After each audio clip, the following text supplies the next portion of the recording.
If you're a natural lifter and you want a bigger back and thicker biceps, you can't afford to waste your pull days. Too many people just copy random workouts from social media, rush through their sets, and then wonder why nothing changes in the mirror.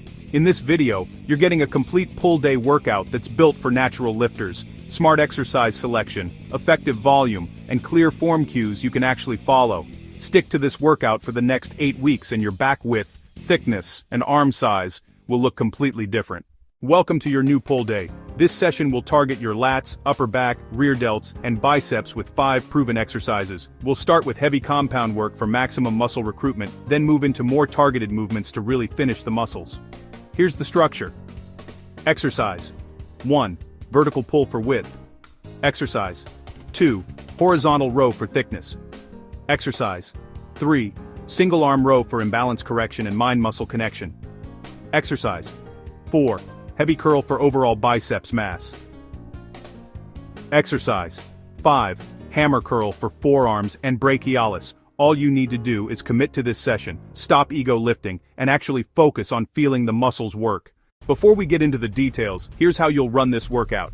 Warm-up: 5-10 minutes light cardio and dynamic upper body movements. Working sets per exercise, 3-4 sets. Rep ranges, 8-12 on heavier compounds, 10-15 on more isolated moves. Rest, 60-90 seconds between sets, up to 2 minutes on your heaviest sets. Goal: progressively overload, more reps, more weight, or cleaner execution over time. Most natural lifters go wrong by chasing weight instead of tension. Your goal today is controlled reps, full range of motion, and a strong squeeze on every contraction.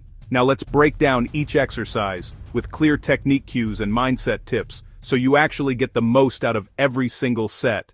The first movement is the lat pull down. This is your main vertical pull and your primary back width builder for this workout.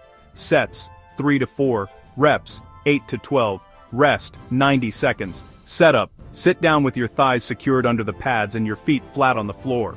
Take a grip slightly wider than shoulder width, not super wide and not too narrow. A moderate width that lets you pull comfortably to your upper chest.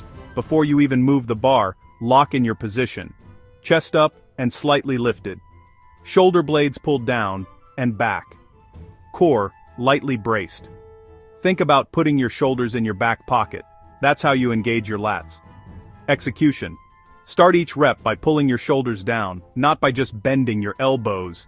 Imagine your hands are just hooks, your lats are doing the work. Pull the bar down towards your upper chest in a controlled path. At the bottom, squeeze your lats hard and hold for about 1 second.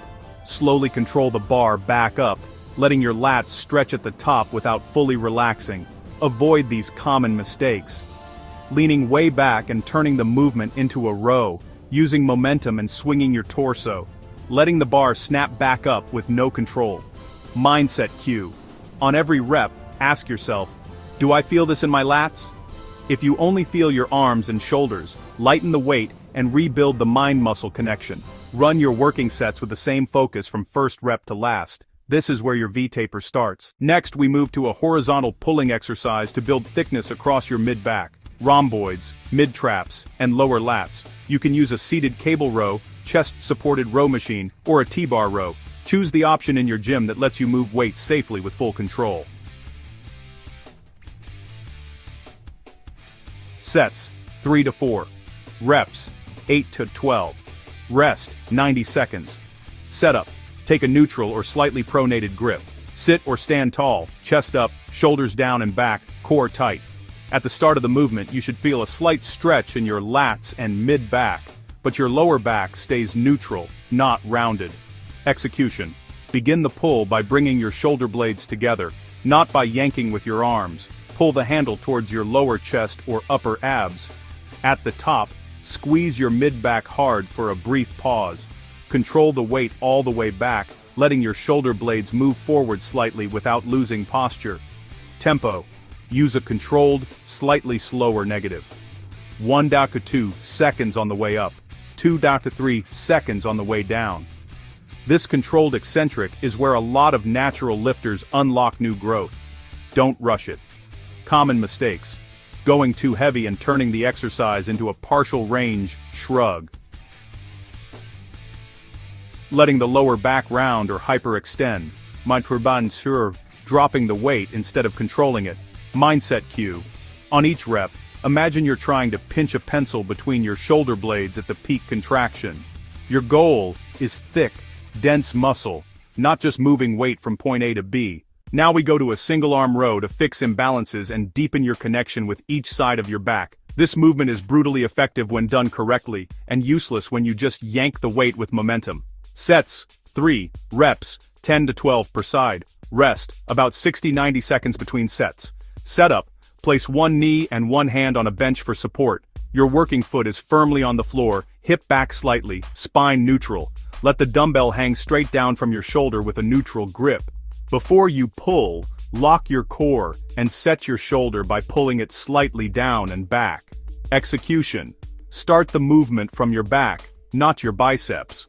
Pull the dumbbell in a slight arc towards your hip, not straight up to your ribs.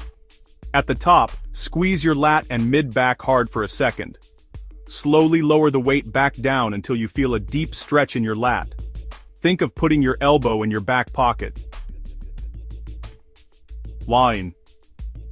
That line of pull hits the lat perfectly.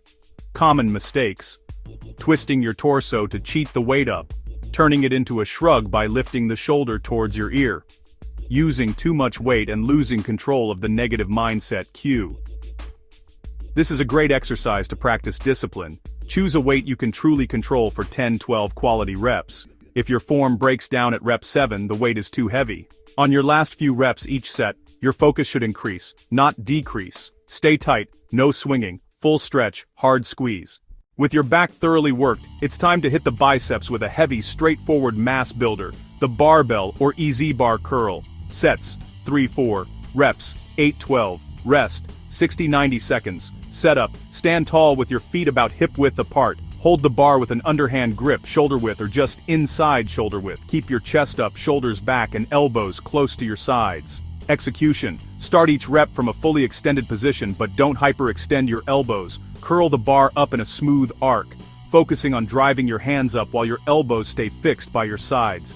As you reach the top, squeeze your biceps hard. Think about trying to cramp the muscle. Lower the bar under full control, taking 2 to 3 seconds to get back to the bottom position. Avoid swinging, leaning back, or turning this into a lower back exercise. If you need to use momentum to get the bar up, the weight is too heavy for true muscle building work. Mindset cue. On every set, your goal is maximum tension on the biceps, from the first rep to the last. The bar should move, but your upper arms should stay locked in place like they're glued to your sides. Your ego might want more weight. Your biceps want more tension. Choose tension. The final exercise rounds out your arm work by targeting the brachialis and forearms, which add real thickness to your upper arm. We'll use standing dumbbell hammer curls. Sets, 3, reps, 10-15, rest, 60 seconds. Setup, stand with your feet hip width apart, dumbbells at your sides, palms facing each other. Chest up, shoulders down and back, core tight. Execution, you can curl both arms at the same time or alternate. Choose the style that lets you maintain the best control. Curl the dumbbell up while keeping your palm facing in the whole time. At the top, squeeze your forearm and the outside of your upper arm. Lower the weight under control until your arms are fully extended again. Keep your wrists neutral. Don't bend them excessively. Your elbows should stay close to your body, not drifting forward or flaring out. Mindset cue. Think about building armor on your arms and forearms. These higher rep sets will burn. That's your signal that you're actually pushing the muscle to adapt. Stay in control. No swinging, no rushing. Perfect reps. Let's recap your complete pull day. Lat pull down. 3-4 sets of 8-12 reps, horizontal row. 3-4 sets of 8-12 reps, single arm dumbbell row. 3 sets of 10-12 reps per side, barbell or EZ bar curl. 3-4 sets of 8-12 reps, hammer curl. 3 sets of 10-15 reps. That's your blueprint. But the blueprint only works if you bring consistency and progression. Here's how to make this workout truly effective over the next 8 weeks. Run this pull day once or twice per week, depending on your overall program. Track your weights and reps for every exercise. Aim to add a little more. 1 more rep, slightly more weight, or cleaner form each week. Don't change exercises every session. Stick to this plan long enough for your body to adapt. Most natural lifters fail because they never give a smart, simple plan enough time. They jump from workout to workout, from trend to trend. You don't need flashy variety. You need discipline, focus, and progression on a solid routine. If you're ready to finally take your back and biceps seriously, save this video and use it as your pull day guide. Run this exact workout for at least 8 weeks. Film your form occasionally, adjust based on what you feel, and stay honest with your effort. If you found this helpful, hit like, subscribe for more practical training content, and tell me in the comments which exercise felt the hardest for you. Now go train with intent. Your future back and biceps will thank you.